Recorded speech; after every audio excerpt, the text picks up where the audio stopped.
Welcome to food board YouTube channel.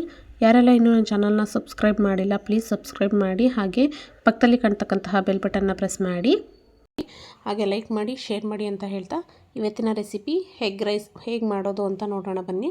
ಮೊದಲು ಬಾಣಲಿಗೆ ಸ್ವಲ್ಪ ಎಣ್ಣೆನ ಹಾಕ್ಕೊಂಡು ಎಣ್ಣೆ ಕಾದಿದ್ದಕ್ಕೆ ಹಸಿಮೆಣ್ಸಿಕಾಯಿನ ಹಾಕ್ಕೊಂಡಿದ್ದೀನಿ, ಒಂದು 3ರಿಂದ 4.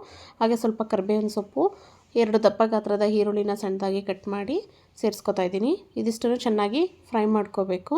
ಈರುಳ್ಳಿ ಫ್ರೈ ಆಗಿದ ನಂತರ ಒಂದು ಸ್ವಲ್ಪ ಬೀನ್ಸು ಮತ್ತು 1 ಗೆಡ್ಡೆಕೋಸನ್ನ ಸಣ್ಣದಾಗಿ ಕಟ್ ಮಾಡಿ ಸೇರಿಸ್ಕೊತಾ ಇದ್ದೀನಿ. ನಂತರ ರುಚಿಗೆ ತಕ್ಕಷ್ಟು ಉಪ್ಪನ್ನು ಸೇರಿಸ್ಕೊಂಡು ಚೆನ್ನಾಗಿ ಫ್ರೈ ಮಾಡ್ಕೋಬೇಕು.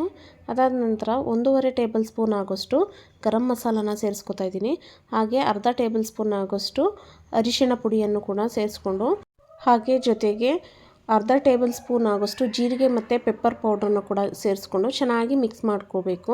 ಇದು ಮಿಕ್ಸ್ ಆಗಿದ ನಂತರ ಒಂದು 5ರಿಂದ 6 ಮೊಟ್ಟೆಯನ್ನು ಸೇರಿಸ್ಕೊತಾ ಇದ್ದೀನಿ. ಮೊಟ್ಟೆನೂ ಕೂಡ ಚೆನ್ನಾಗಿ ಫ್ರೈ ಮಾಡ್ಕೋಬೇಕು. ಈಗ ನೋಡಿ ಮೊಟ್ಟೆ ಫ್ರೈ ಆಗಿದೆ.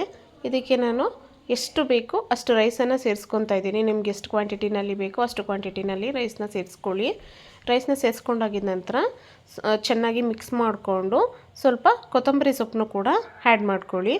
ಕೊತ್ತಂಬರಿ ಸೊಪ್ಪನ್ನ ಆ್ಯಡ್ ಮಾಡಿದ ನಂತರ ಒಂದ್ಸರಿ ಚೆನ್ನಾಗಿ ಮಿಕ್ಸ್ ಮಾಡಿಕೊಂಡು 1 ಟೇಬಲ್ ಸ್ಪೂನ್ ಆಗೋಷ್ಟು ಲೆಮನ್ ಜ್ಯೂಸ್, ನಿಂಬೆಹಣ್ಣಿನ ರಸನ ಹಾಕ್ಕೊಳ್ಳಿ. ಯಾಕಂದರೆ ನಾವಿಲ್ಲಿ ಯಾವುದೇ ರೀತಿ ವಿನೆಗರ್ ಆಗಲಿ ಸಾಸ್ ಆಗಲಿ ಬಳಸಿಲ್ಲ.